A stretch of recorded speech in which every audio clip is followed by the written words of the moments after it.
So here's a really good trick that I learned. I'm still trying to perfect here. It's like I'm into acting, and I've also had a lot of trauma in my life, and a really rough childhood with a lot of fighting between my parents and between everybody, basically. A lot of strife and conflict in my life. What people do, and myself, I'm including myself, I'm not saying, I made these mistakes for years. That's why I'm trying to relay this on to people is, they just rehash this stuff. If you've had a negative experiences with your parents fighting, or your parents giving you negative attention, or trauma in your childhood, or trauma in your teenage, or trauma whenever, you're going to just keep doing that. You need to I needed to pause, freeze, like a scene, like an acting, like cut, become a person, rise above this, look down on where you're at, right? Okay, I'm just doing this with this other person. We're going around and around. We're getting emotional.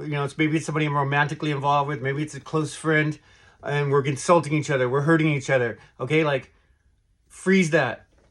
Rise above it. This has nothing to do with the person you're doing it with. They're just participating with you. They're just doing a kind of bad therapy with you.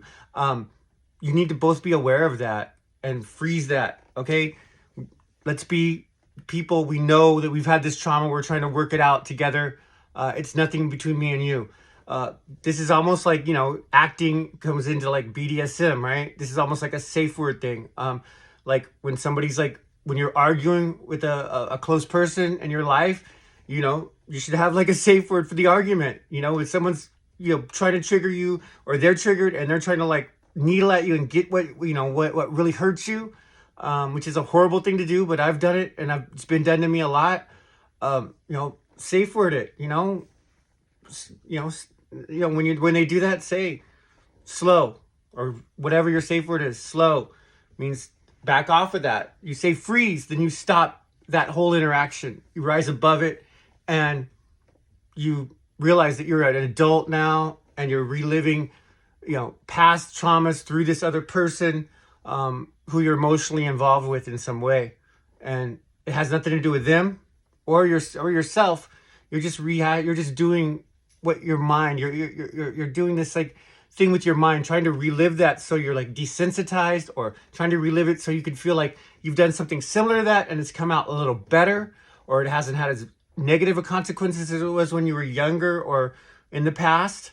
I hope this makes sense. So, like I said, if you're arguing with your significant other, boyfriend, girlfriend, whatever you got, I would say, even, if it's just words, argument, you should tell people to slow down. Have a safe word for that. Hey, say slow, say mercy, say whatever your safe word is. Slow. Back off from this. Don't trigger each other. If you do trigger each other too much, where you feel like, you're going to get into a domestic violence situation or something like that, that's really not what anybody needs to go through. And even though it's very common in where I live, then you freeze like an acting, cut, freeze, whatever you want to do. You rise above this. You realize you're just acting. You're subconsciously acting out these traumas. And that is not who the person that you're doing it with is just agreeing to participate like another actor, because they've been through similar things probably.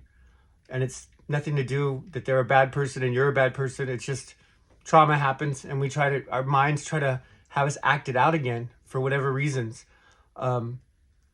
It shouldn't be that way, maybe, but that's why I'm trying to teach people how to do this. Anyway, that's my video for today. I don't know what to call it. I'll try to put up some kind of catchy phrase acting your way through trauma, or acting your way through domestic violence. That would be that would be a real viral, hit term.